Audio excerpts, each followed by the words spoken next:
Prime Minister Netanyahu does not seek a negotiated peace for the Palestinians.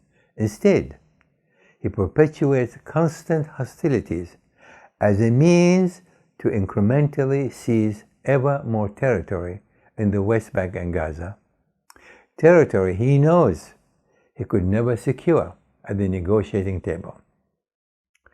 Israel's post-October 7 policy in the West Bank amounts to a deliberate strategy of annexation implemented through illegal administrative integration of settlement, expansion, and organized settlers' violence.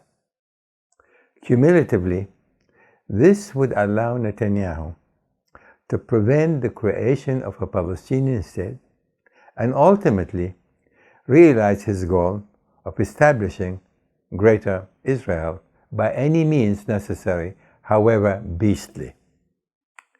Israel's current governing coalition has taken a series of structural measures that convert the West Bank's military administration into a civilian one, integrate settlements into Israel's domestic systems, and entrench permanent demographics and territorial changes.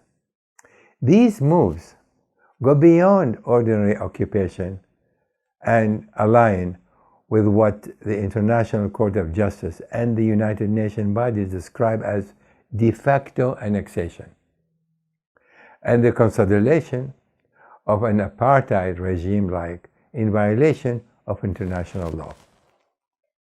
Territorial consolidation, a cornerstone of this transformation, is the transfer of key power over settlement from the military commander to civil administration, particularly to the bigot finance minister Smotrich, who was granted such powers in the defense ministry. This shift situates core aspects of West Bank governance inside Israel's internal bureaucracy, blurring the distinction between sovereign territory and occupied land, and directly contradicting the law of occupation, which require a separate temporary regime.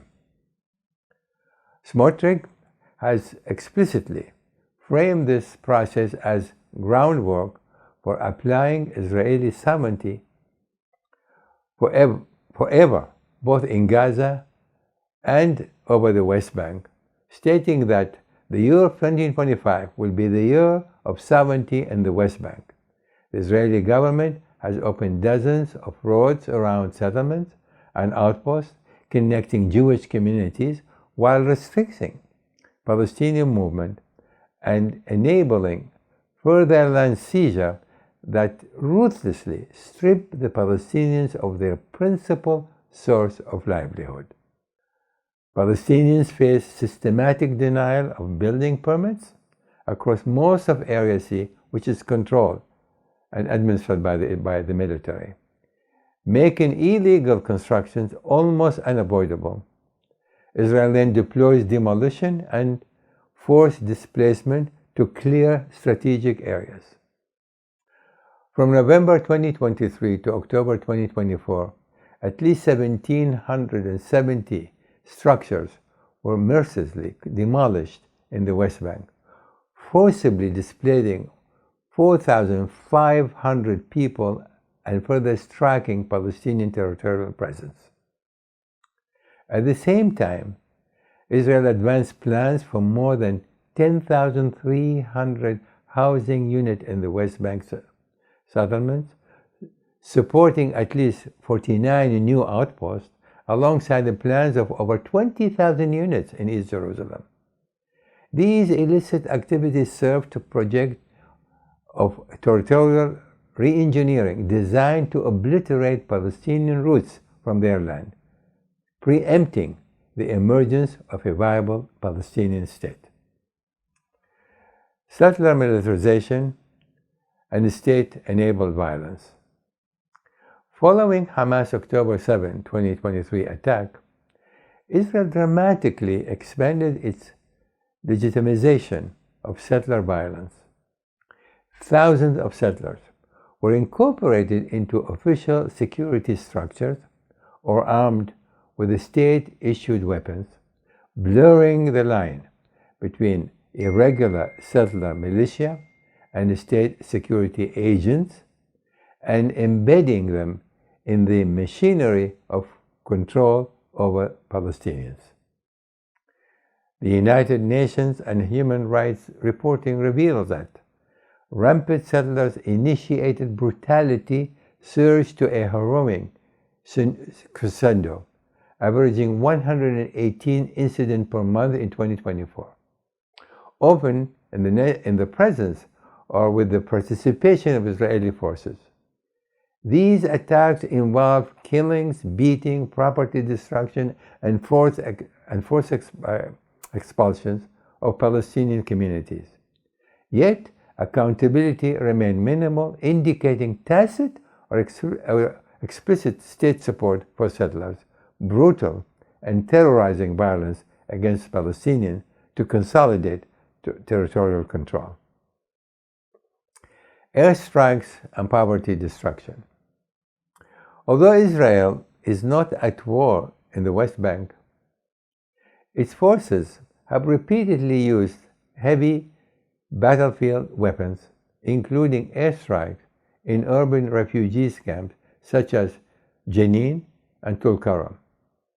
By October 2025, United Nations monitoring documented at least 108 airstrikes in the West Bank, killing 445 Palestinians and displacing an estimated 30,000 to 40,000 people, while destroying significant part the targeted camps, which amounts to nothing less than crimes against humanity.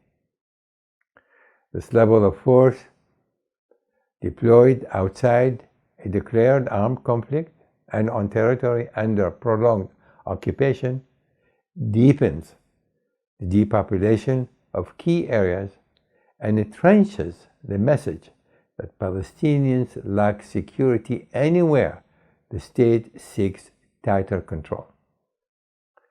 For Israel, security justifications are regularly used to rationalize large-scale destruction and displacement.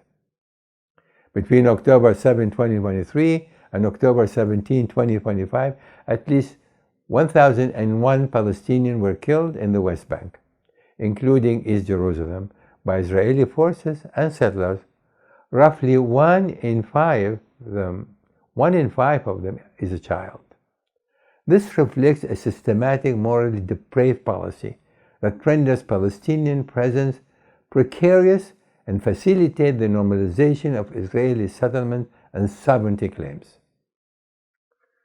Sovereignty and the death of a Palestinian statehood.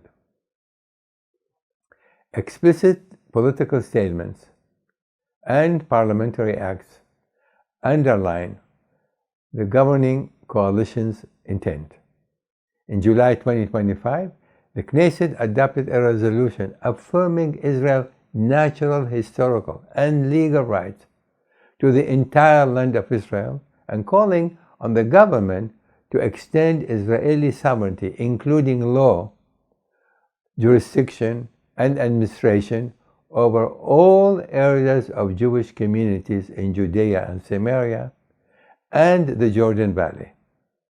During the debate, Likud MK Dan Ilou stated that for the first time, the Knesset is officially expressing its support for applying sovereignty over Judea and Samaria, and insisted these areas are not bargaining chips. Erasing Palestinian identity. In the West Bank, Israel operates a separate legal system whereby settlers live under Israeli civil law, enjoy full political and civil rights, and receive extensive state services. At the same time, the Palestinians remain subject to military rule, sweeping movement restrictions, and systematic denial of building and planning's right. This entrenches a system of demographic and territorial engineering that systematically benefits Israeli Jews over Palestinians. The pattern of forced killings, forced displacement, property destruction, and institutionalized discrimination fits key indicator used by the United Nations bodies and independent experts to characterize regimes of apartheid, fragmentation of the oppressed population, segregation into enclave, denial of political participation, and use of extraordinary violence to maintain domination. Together, they function as a central tool of a de facto annexation that systematically erases the Palestinians' national identity. While Trump busies himself collecting fees for his Board of Peace, allegedly in pursuit of an Israeli-Palestinian peace, he has yet to utter one single word to stop Netanyahu's ruthless violation in the West Bank, actions only he, as a president, can check to prevent the obliteration of any remaining hope for a two-state solution. Netanyahu and his fervent messianic regime will stand condemned, having shackled Israel to an endless vortex of violence and peril because Palestinians uphold their immutable right to resist unyieldingly until they achieve their absolute and unassailable right to statehood.